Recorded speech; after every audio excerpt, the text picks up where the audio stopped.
menjelaskan tentang proses sedimentasi pengolahan air. Proses sedimentasi pengolahan air untuk mengendapkan lumpur yang sudah terpisah dari air. Pada proses sedimentasi ini, proses pengendapannya dibantu oleh gaya gravitasi, di mana flok-flok besar yang masih terendapkan akan terendap pada proses sedimentasi ini. Adapun alat-alat sedimentasi terdiri dari dua jenis, yaitu jenis bak pengendapan segi empat dan jenis lingkaran. Pada jenis segi empat biasanya digunakan untuk laju alir yang besar, karena pengendalian dapat dilakukan dengan mudah. Sedangkan keuntungan alat sedimentasi berbentuk jenis lingkaran memiliki mekanisme pemisahan lumpur yang sederhana.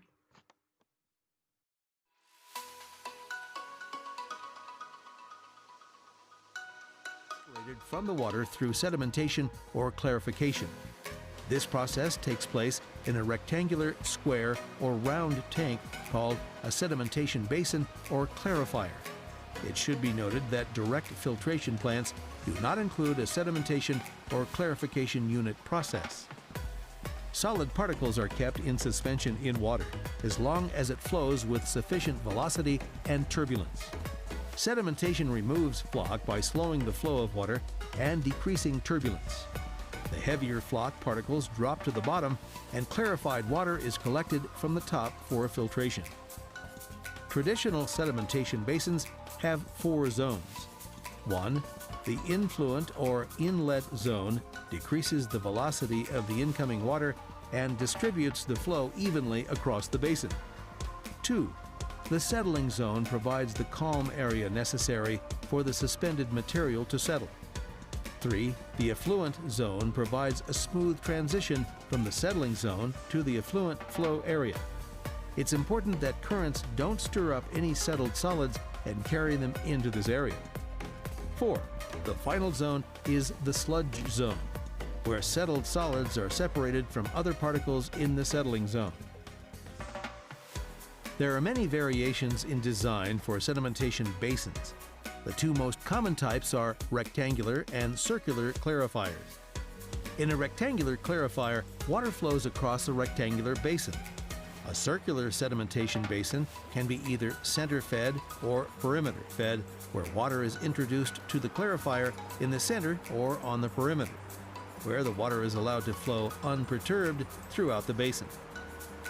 Plates and tubes may also be used to increase the surface area available for settling, allowing for increased flow rates and enhanced settling in a smaller basin. As water travels up through them, instead of having to settle as much as 10 or 15 feet, particles have to settle only a matter of inches to reach the surface of a plate or tube. As particles continue to settle out and build up, they can slow down the tube or plate and eventually settle to the bottom of the basin. Selanjutnya, proses klarifikasi, di mana proses klarifikasi ini untuk menghilangkan padatan tersuspensi baik yang besar atau yang halus atau koloid. Di mana dalam proses klarifikasi ini terbagi menjadi 2 proses, yaitu proses koagulasi dan proses flokulasi. Pada proses koagulasi, yaitu proses pengendapan dengan bantuan senyawa kimia seperti tawas, kapur, dan soda abu. Pada penambahan, tawas atau aluminium sulfat berfungsi untuk mengabsorpsi kotoran-kotoran dari air yang masuk, dan pada penambahan tawas ini dilakukan agar kotoran-kotoran ini pada air yang akan diolah dapat dipisahkan melalui kapur. Selanjutnya penambahan pada kapur atau CaOH2, di mana berfungsi untuk menaikkan derajat keasaman pH dan air yang akan diolah, karena pada air sungai yang mengalir memiliki pH yang sangat rendah, sehingga perlu dinaikkan pH-nya agar netral. Selanjutnya, penambahan pada soda abu. Pada soda abu ditambahkan bertujuan untuk menetralkan kelebihan ion Ca yang berasal dari penambahan kapur tersebut, sehingga air tidak menjadi sadah. Selanjutnya, proses flokulasi. Proses flokulasi yaitu proses penggabungan flok kecil dari proses koagulasi atau kotoran-kotoran yang masih melayang menjadi flok-flok besar yang kemudian nantinya akan diendapkan dalam proses selanjutnya.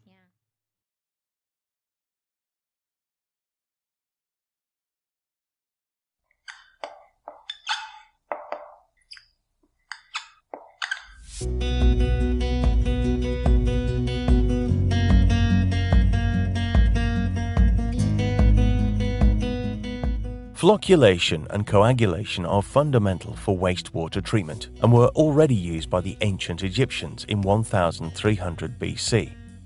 This sample of muddy-looking water from a paper mill has a very high turbidity due to the presence of many suspended particles. Adding flocculants will cause that the small particles clump together to bigger flocks that settle down. So let's have a closer look how flocculation and coagulation work in detail. Turbidity of muddy-looking water is caused by two types of particles, organic and inorganic. Organic particles are, for example, algae and bacteria, whereas inorganic particles are, for example, clay and silt. Both particle types have in common that they are able to float because they are too small to settle by gravity. Suspended particles that are too light to settle down are called colloids. Almost all colloids have negatively charged surfaces. The negatively charged surface will attract positively charged ions in the water, so the colloids form a first layer. The effect is very similar to magnets. Like poles repel, but opposite poles attract each other. Over time, colloids form a second, diffused layer with positively and negatively charged ions called a double layer. The double layer creates a responsive force which prevents two colloids from stacking to each other. The colloids stay suspended in water and move around to avoid collision with other colloids. To overcome this behavior and to clump colloids together for particle settling, flocculants are used. Typical used flocculants for particle settling are alum and ferrix. Alum and ferrix are ideal as flocculants because they form a high number of ions when they get in contact with water. These ions will bind together with the colloids and neutralize responsive forces. Mixing the water allows the colloids to stick together, to form bigger flocks and settle down to the tank bottom. Within wastewater treatment plants, the flocculation process is normally separated from sedimentation. Under gentle agitation, flocculants are added in the mixing tank before water is entering the sedimentation tank. Here, particles are settling down until they build up a sludge blanket, which is then removed. Baik, saya akan menjelaskan proses aerasi, di mana pengertian dari proses aerasi yaitu juga merupakan proses transfer gas yang lebih dikhususkan pada transfer oksigen dari fase gas ke fase cair. Fungsi aerasi yang pertama yaitu melarutkan oksigen ke dalam air untuk meningkatkan kadar oksigen terlarut dalam air. Fungsi yang kedua yaitu melepaskan kandungan gas-gas yang terlarut dalam air serta membantu pengadukan air. Fungsi yang ketiga yaitu untuk menghilangkan kandungan gas-gas terlarut, oksidasi kandungan besi dan mangan dalam air. Fungsi yang keempat yaitu mereduksi kandungan amonia dalam air melalui proses nitrifikasi. Adapun jenis-jenis aerasi. Yang pertama yaitu aerasi alami, yaitu kontak air dan udara terjadi alami. Yang kedua yaitu aerasi mekanik, di mana kontak air dan udara dengan menggunakan alat. Jenis aerasi yang ketiga yaitu aerasi difusi, kontak udara dengan badan air melalui diffusi. Proses dari aerasi yang pertama yaitu air limbah masuk ke dalam bak aerasi. Yang kedua, boiler di bagian atas memompa udara dengan volume yang besar ke dalam sistem. Proses yang ketiga yaitu udara bergerak turun melalui pipa ke bagian pipa diffuser atau tabung aerator. Proses yang keempatnya yaitu udara memasuki tabung venturi, di mana laju aliran air rendah dan tekanan air semakin besar. Proses selanjutnya yaitu putaran ini terjadi karena adanya pengadukan. Penyaringan pada proses aerasi limbah diproses kemudian masuk ke dalam tahap klaviri, yaitu tempat untuk menjernihkan air dengan cara pengendapan. Proses yang selanjutnya yaitu lumpur dan partikel kecil mengendap di dasar klarifier baru dan dipompa kembali ke zona pengolahan. Tahap selanjutnya yaitu untuk mengolah lumpur kembali tutup pada katup zona pengolahan. Proses selanjutnya yaitu lumpur dan partikel kecil dialihkan ke zona pengolahan. Selanjutnya yaitu menurunnya pipa dan pompa lumpur dari zona lumpur ke zona pengolahan. Maka dari proses selanjutnya yaitu air bersih keluar melalui pipa outlet klaviur, maka pengolahan air tersebut secara resmi mengalami pengolahan.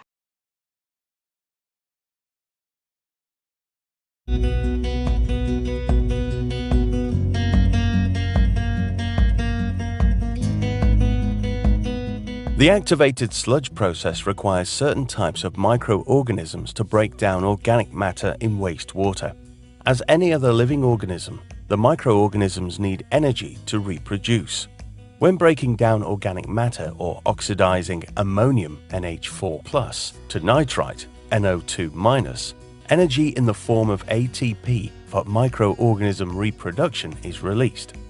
However, both conversions need oxygen. Consequently, as more oxygen is available, as higher is the number of microorganisms, and as better is the treatment efficiency of the activated sludge process.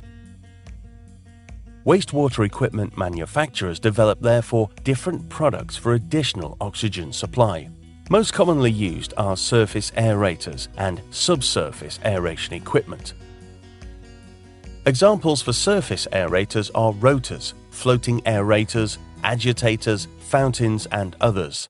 They all have in common that they extract water from the first 1 to 2 feet of the water body and utilize air-water contact to transfer oxygen. By disrupting the water surface, small water droplets are created and propelled into the air. As small water droplets have a large surface area, the oxygen transfer is better compared to oxygen transfer on the water body surface. Examples for surface aerators are fine and coarse bubble diffusers. A compressor onshore pumps air through a hose which is connected to underwater bubble diffuser units. The bubble diffuser units have normally a plastic or stainless steel corpus and perforated membranes on the outside. Air which is pumped into the diffusers is released through the membranes into the water. The membrane perforation of fine bubble strip diffusers is microscopic small, and released bubbles have a size of about 1 mm. Compared to surface aerators, fine bubble diffusers have in general a better oxygen transfer rate. Fine bubbles have a large surface area and they raise very slowly, which means that their contact time with water is much longer compared to propelled water droplets.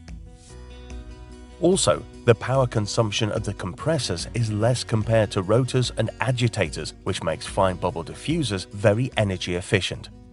However, on the downside, bubble diffusers have a higher risk of clogging and they are more difficult to maintain because they are submerged.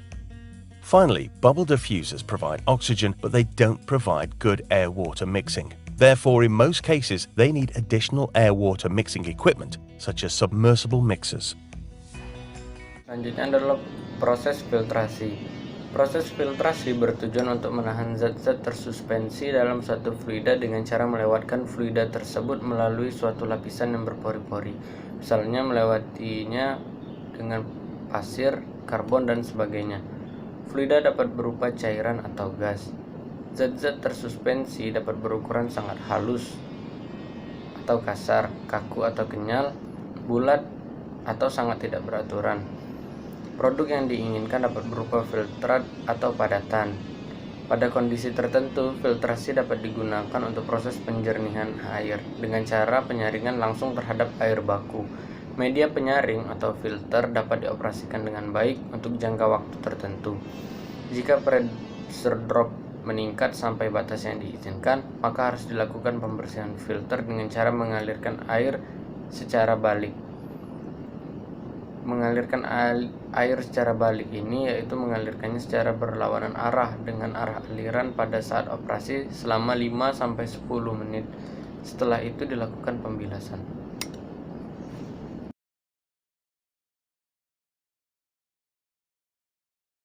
The most common method of filtration used by water utilities is gravity filtration. Filters are fed from the top and use gravity to maintain the flow of water through the filter media. The filtered water, or effluent, is collected at the bottom of the filter. Rapid sand filters operate up to 40 times faster than slow sand filters, but require a higher level of monitoring and control. Rapid sand filters aren't as deep as slow sand filters. They consist of a 6 to 18-inch bed of gravel covered with a 2.5-foot layer of sand.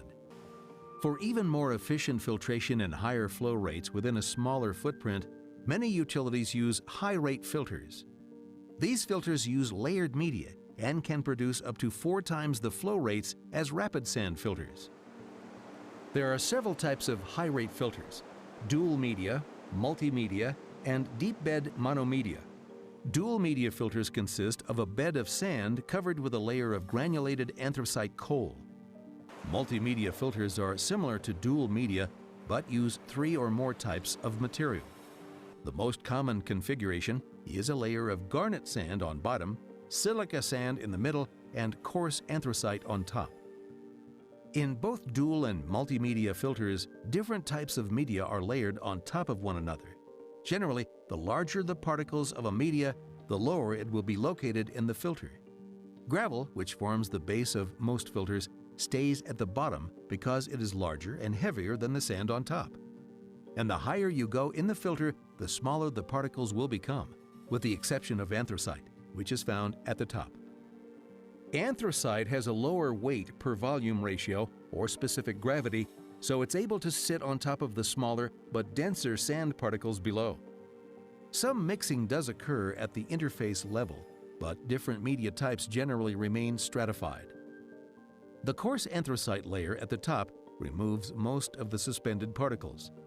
What passes through is removed by the lower layers of media. The result is more of the filter depth is utilized for particle removal.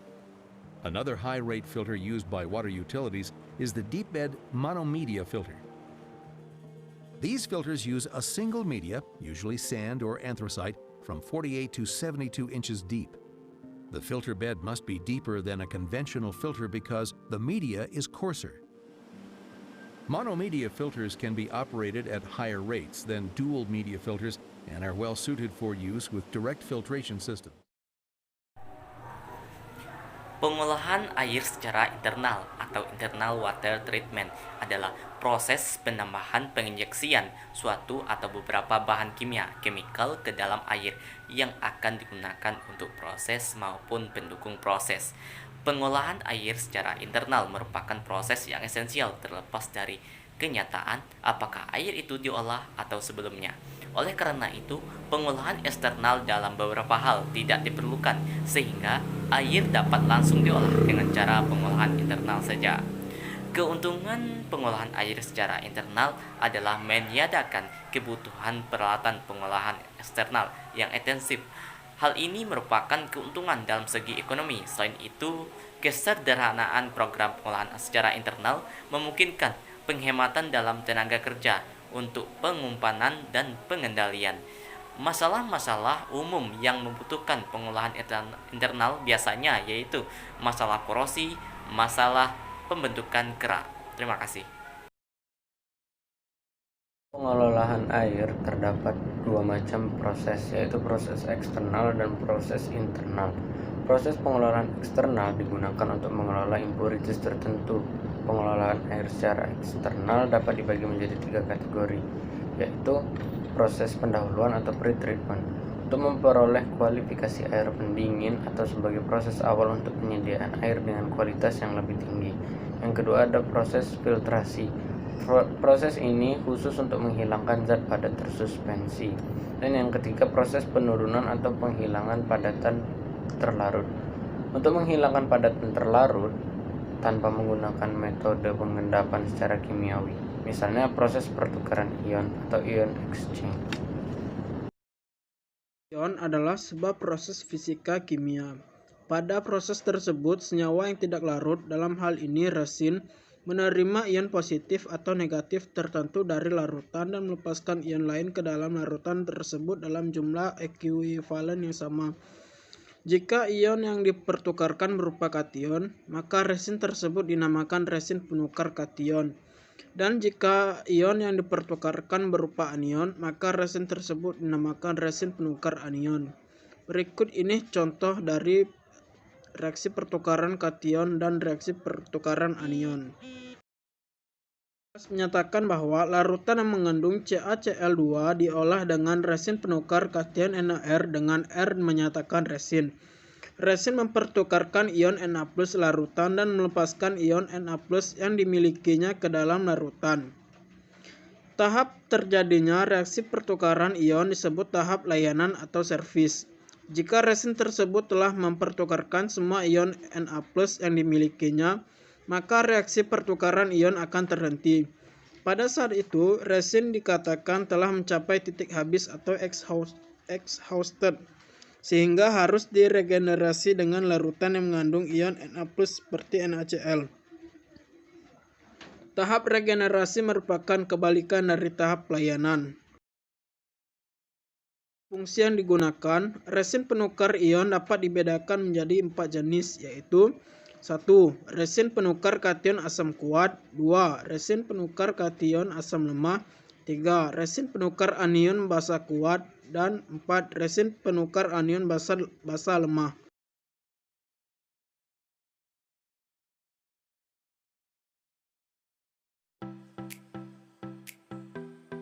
Before we see the process, let's take a minute to identify the various parts of the system.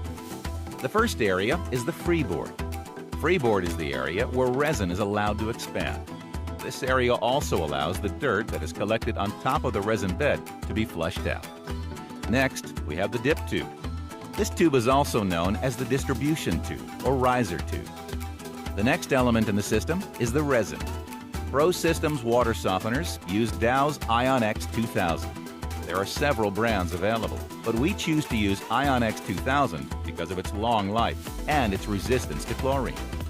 Next, we have a layer of gravel. The gravel protects the lower basket of the dip tube. This basket keeps the resin from entering the dip tube and passing into the home. The gravel also allows water to flow through with ease. Next, we have the fill tube. In the softener process, it's necessary to have a tube that connects the head with the brine tank. This tube has 2 functions. It's used to draw the brine out of the brine tank, and it's also used to refill the brine tank for future regeneration. Inside that brine tank, you'll find the brine float assembly. Plumbers will notice this part resembles a large ball cock assembly, with one difference. It has an air inductive valve at the bottom, which allows water to come up. The next element at the bottom of the tank is the salt tray. This tray has holes so that the salt will not bridge. Bridging happens when the glue in the salt forms a kind of crust or false top. When this happens, you might inspect the tank and see this false top. This would lead you to think the system has not been using salt. In reality, the area underneath this crust will be hollow. It's a good practice to always hit the top to make sure this has not occurred. Back up at the top, we have the inlet from the main. Our system is a rotary valve, so water always enters from the left. Exiting the top, you'll find the drain, which is 3/4 inch in diameter. Finally, on the right, we have our outlet to the home. Now that you've seen the elements, it's time to see how it works. By following the arrows, you'll see the process starts with water entering the system. The water is quickly diverted down through the resin bed. This starts the softening process. Calcium and magnesium are attracted to the resin bed as the water passes through. By the time the water reaches the basket, it's been softened. The softened water then flows up through the center distribution tube and out to the home for use. At some point, the resin will become full of calcium and magnesium and become ineffective. When this happens, we have to give it a recharge. We do this with a process called regeneration. There are 3 stages to regeneration in a water softening system. Stage 1 requires us to loosen or expand the resin bed. In this stage, water is brought in and diverted down the center tube. The water is then forced up through the resin bed. As the water pushes up through that bed, the resin expands into the freeboard space. This is called stratification. The second stage requires us to pull the brine from the tank. When this stage begins, water enters the system from the left. Pay close attention to the arrows here, as there are 2 things happening simultaneously. Water is diverted down through the freeboard, back up through the dip tube, and out the drain. As the water passes the top of the fill tube, a siphon is created. This siphon draws the brine from the tank. This is called the brining process. This process takes anywhere from 49 to 84 minutes, depending on the size of the unit. During this process, the amount of water going to drain is about 1/4 gallon per minute. Now, with the brine tank full of dissolved salt water, it's time for stage 3, the fill rinse. Since our resin bed is still expanded, we will need to compress the bed back down. As water comes in and passes down through the resin, the bed is compressed and the resin is rinsed simultaneously. While this is happening, we are also sending water down the fill tube to replenish the brine tank. On a 1.5 cubic foot system, this process takes 9 minutes. For every 2 gallons of water that goes to drain, a 1/2 gallon will go to the brine tank. This completes the process of regeneration and gets the brine tank prepared to regenerate the resin in the future. Hopefully this has given you a clearer understanding of how the water softening system works.